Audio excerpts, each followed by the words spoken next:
Marshon Lattimore has officially been traded to the Washington Commanders. Congratulations to the Commanders who land a 28-year-old who has been multiple-time Pro Bowl and All-Pro corner for the New Orleans Saints. An absolute dog by any facet of the word. 9-year NFL vet, Darius J. Butler, the Commanders picking up Marshon Lattimore. What does that mean, and who is Marshon Lattimore as a player? Absolute dog, and still younger than 30. He can get up and press. That's my favorite part about his game, how technical he is at the line of scrimmage. We all know the many battles he's had in the NFC South with the great Mike Evans, so a little disappointed won't be seeing many more of those probably. But him leaving, obviously what's going on in New Orleans and now going to a Super Bowl contender at this point in the season with the Commanders. They done nothing but brought in good veteran talent, and that shows me they got a good locker room, a good culture over there. So I think he'll bring a lot to this defense. I'm excited about this. Obviously still recovering from a hamstring injury, so hasn't played a ton this year. But I'm excited to see him in that Commies jersey. Field Yates reporting there that he's owed just $605,000 this year against the cap. So if you're tight with space, you could have still made the play. The Commanders were able to do that. Then he is under contract for the next 2 years, due $36.5 million. You do quick math, $18.25 million per year, seemingly, if you were to split it down the middle for a top corner for the Washington Commanders. Feels like a good play for them. We do not know what was given up. We just found out. News just broke. What was the trade compensation between the Saints and the Washington Commanders? It was a third rounder and more for Marshon Lattimore. Okay, so that's literally we don't and more. Yeah, well, it's more. Probably what you said. Probably like a fifth or third and a fifth, third and a sixth, depending upon because if there was a bidding war, you'd have to add something right alongside of it. Yeah. So third and a sixth, third and a fifth. Third and a fourth. Could be. That'd be a crazy play at this stage, giving up a fourth and a third. But he obviously has 2 years left on his contract. Right. And you're a team that's on the build, you think, and on the rise, and a team that a lot of people want to play for, I think. Yeah. That seems like a fun, cool place to be a team. And the Washington Commanders are able to flip an entire narrative seemingly on its head by the addition of a young quarterback that hits and a head coach that has a backwards hat on and is awesome. An offensive coordinator who's been a head coach before that seemingly got all the boys right, and then a defense now adding an all-pro. What a run over there in Washington. Yeah. Congrats to them. Biggest news in Washington today.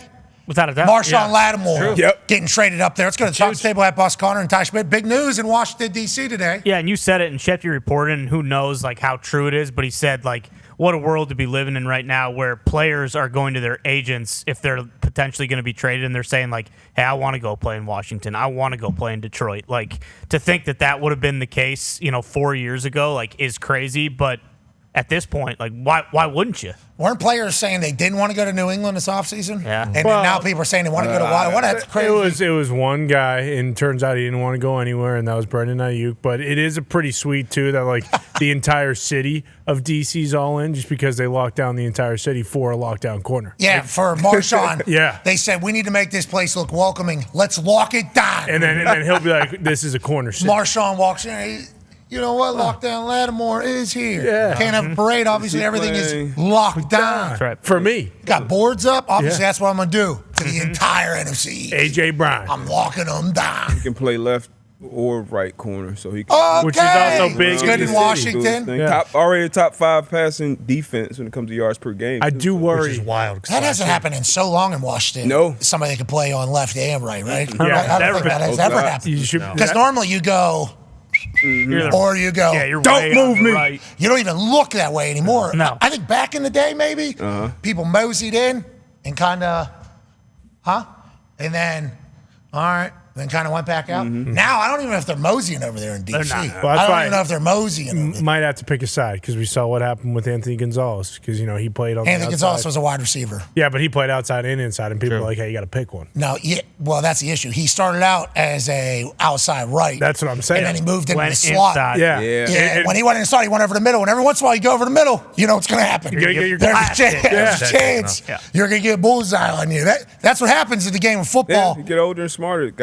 Usually guys start to playing in the middle. Yeah, slot, safety. Yeah. So, yeah. Because on the outside, it's like, come on. Yeah, too far. So everybody's saying, come on. Get in the game a little. And then you come in, you're a nickel. You know, you're kind of in there, you're playing slot a little bit. Better communicator usually. Yeah, maybe you're a little bit of distance. You're back, safety. You know, kind of in the middle. I don't want to be a part of it, but I'm back here a little bit. Yeah. That's interesting, isn't it? It's amazing what football does. I know. Greatest sport in the world. Lockdown Lattimore, going to Lockdown DC. Love it. Joining us now, ladies and gentlemen, from an attic in Ohio on this NFL trade deadline, Tuesday, November 5th, 2024. A man whose birthday is January 6th.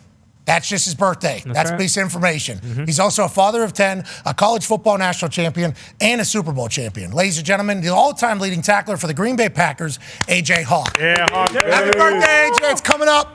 This is a big part of your birthday, right? Today? Half birthday. Got a few months until my birthday. This is the half birthday. Yeah, it's a half birthday. This is the one that kind of launches the next one. Happy birthday, know. buddy. Happy birthday. I don't know if that's how it works, but hey, happy trade deadline day. It's a big day for everybody, huh? It is a big day for everybody. Lattimore getting traded to Washington, obviously awesome. Zadarius Smith getting traded to the Lions, obviously awesome. Mingo getting traded to the Dallas Cowboys, everybody's mocking and ridiculing. So I think there's a lot of good moves that could be made, and I think there's a lot of fan bases that are happy. Like Ty just mentioned it, so did Schefter. The fact that the Lions are buyers, the Cardinals are buyers, the Commanders are buyers right now. That's a big deal for the state of football in those cities.